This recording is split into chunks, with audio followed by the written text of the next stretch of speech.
শহীদদের মা বাবার সঙ্গে দেখা হয়,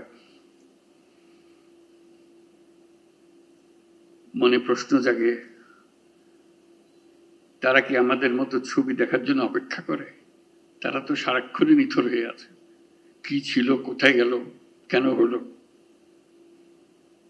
যাদের ছেলে মেয়ে আহত হয়েছে, সেই পরিবারের কি অবস্থা? এটা হলো আমাদের বাস্তব। জুলাইয়ের ৩৬ দিনে যে মহাতাণ্ডব, এই তাণ্ডবের প্রতিক্রিয়া কত গভীরভাবে আমাদের মধ্যে প্রথিত আছে, সেটা আমাদের ভবিষ্যৎ নির্ধারণ করবে। আমি আমার সহকর্মীদের বলছিলাম, একটা হাউস অফ হরর বানানোর জন্য, দেখার জন্য সেখানে দৃশ্যগুলো কিভাবে হয়েছে সেগুলো ধারণ করার জন্য। তো পরে ভাবলাম, এটা তো হাউস অফ হরর না, এটা তো কান্ট্রি অফ হরর। এটা তো এক জায়গার বিষয় না, সারা দেশ জুড়ে যে হরর সৃষ্টি হয়েছে, এটা মনে জাগে। বন্ধু ফখরুল ইসলাম, মির্জা ফখরুল ইসলাম সাহেব বলেছেন যে আয়নাঘরের সঙ্গে দেখা করে এসছেন, তাদের সঙ্গে যখন দেখা হয়, কথা হয়, তাদের খবর পড়ি পত্রিকাতে, মানুষ কিভাবে এরকম নির্মম হতে পারে মাথায় আসে না। আমরা যে হাউস অফ হরর বলছি, এই আয়নাঘরের প্রতিটি ঘর যদি আমরা সবাইকে দেখাতে পারতাম, জাতি বুঝতে পারত 16 বছর ধরে কি কাণ্ডটা হয়েছে। এবং কারো কাজ এমন নাই যে তার কোনো পরিচিত এই হররের শিকার হয়নি। হাউস অফ হরর করতে হলে আমাদেরকে জায়গায় জায়গায় ছোট ছোট ঘরগুলো, যেখানে মানুষকে বছরের পর বছর নির্মমভাবে অত্যাচার করেছে, আমাদের সার্বিক প্রচেষ্টা, এটার থেকে যদি আমরা শিক্ষা পাই, যে দেশটা আমরা গড়তে চাই, এটা মুখের ভাষার একতা না, যেটা বললাম বলে গেলাম ওরকম না, গভীরভাবে যেখানে আসবে, আমাদের তরুণরা শিখে আসবে, এই দেশ একেবারে নতুন করে বানিয়ে আনতে হবে। এটা উপরই একটা প্রলেপ দেওয়ার পরিবর্তন না, গভীরতম ভাবে পরিবর্তন। সে গভীরতম পরিবর্তন যদি না করি, যে স্বৈরাচারের বিরুদ্ধে আজকে আমরা কথা বলছি, আবার ঘুরে ফিরে এসে চলে আসবে, এক ভঙ্গিতে না এক ভঙ্গিতে চলে আসবে। যতই আমরা আইন কানুন সামাল দিই, যতই সংস্কার করি, যে সংস্কার আমাদের দরকার, সেই সংস্কার আরো গভীরের সংস্কার। এই সংস্কার গুরুত্বপূর্ণ, আমি অস্বীকার করছি না, অত্যন্ত গুরুত্বপূর্ণ। কিন্তু আমার আবেদন হচ্ছে, আমাদের জাতির ভেতরে এমন কিছু রয়ে গেছে, যেটা যত শাস্তি দিই, যত কিছু দিই, ওটা বোধহয়, ওটার বীজ বোধহয় আমাদের মধ্যে থেকে যাবে।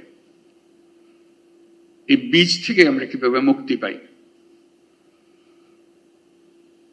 এটি আজকের জানার বিষয়, আমাদের চ্যালেঞ্জের বিষয়।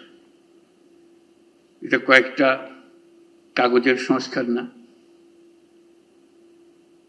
এটা মনের গভীরতর জায়গার সংস্কার।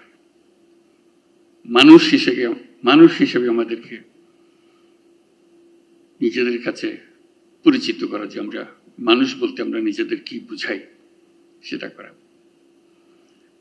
আজকের এই জুলাইয়ের যে শিক্ষা, সেই শিক্ষাটা হবে আমরা সেভাবে নিজের থেকে আবার,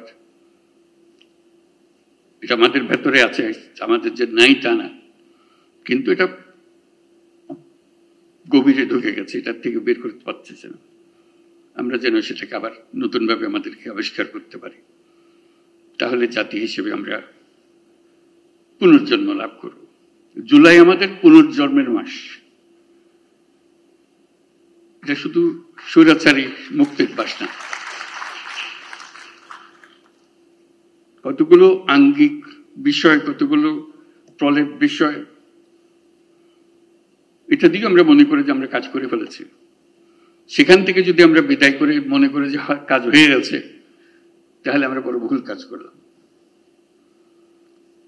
আমাদের আগামীতে এখনো সুযোগ আছে। জুলাইয়ের শিক্ষা এখনো আমাদের কাছে তাজা আছে।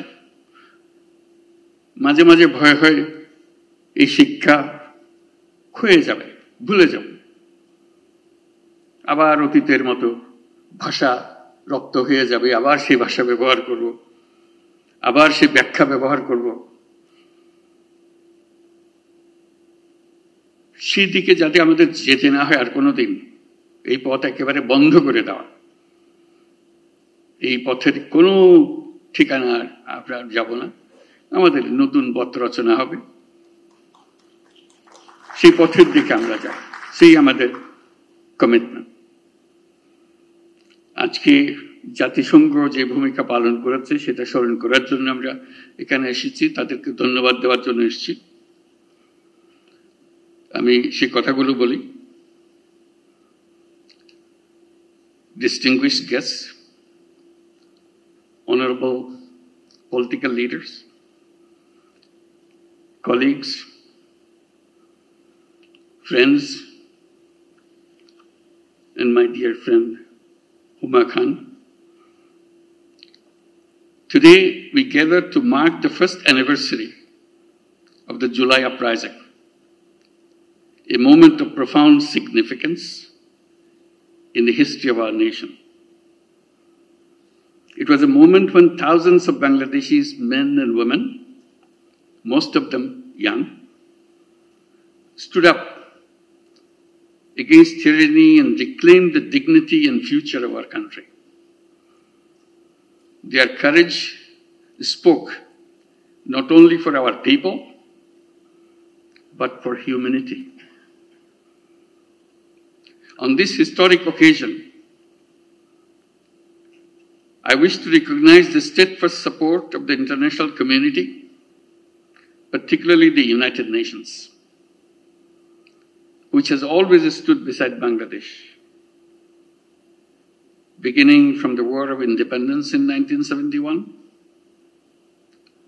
coming to the Rohingya crisis, and again during the dark days of July and August last year. In the aftermath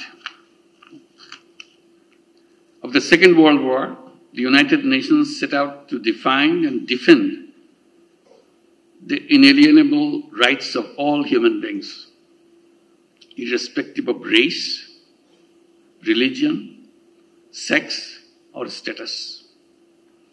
The Universal Declaration of Human Rights emerged as a moral compass for our world, and its principles have been embedded in our own constitution, Bangladesh's constitution.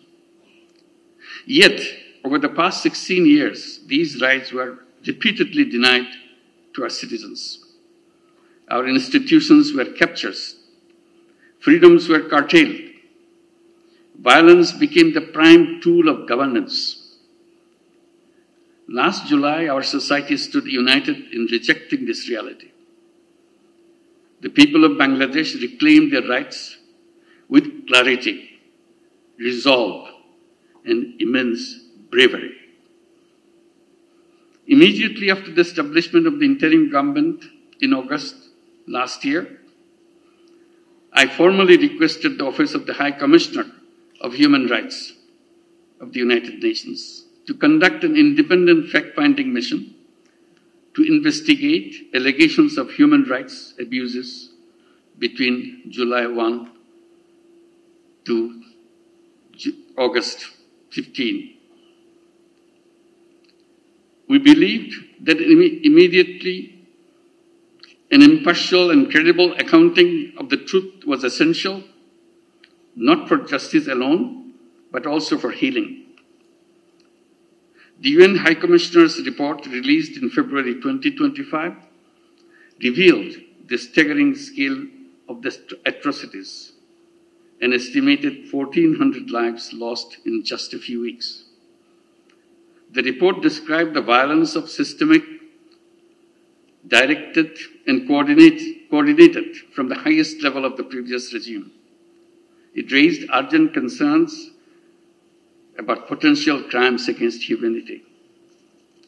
These findings have been further corroborated by international investigative journalism and inspired the reports by the BBC and Al Jazeera.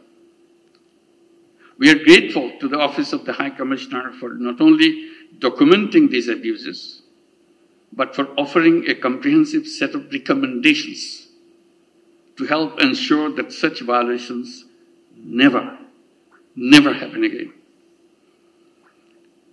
We have taken these recommendations to our heart, not out of obligation to others, but out of responsibility to ourselves. Since assuming office, our government has begun implementing wide-ranging reforms. We have amended the Code of Criminal Procedure and acceded to the International Convention for the Protection of All Persons from Enforced Disappearance. Earlier this month, we signed a Memorandum of Understanding with the Office of High Commissioner of Human Rights to establish a facilitating mission in Dhaka. This mission will provide technical support for reform initiatives as well as capacity building for government institutions, local authorities, and civil society actors working to safeguard most precious thing, human rights. From the earliest days of the interim government, the United Nations has been a vital partner in our transition. I thank the Secretary General Antonio Guterres, a wonderful friend of Bangladesh, for his unwavering support and for his solidarity and his visit to Bangladesh in March of this year.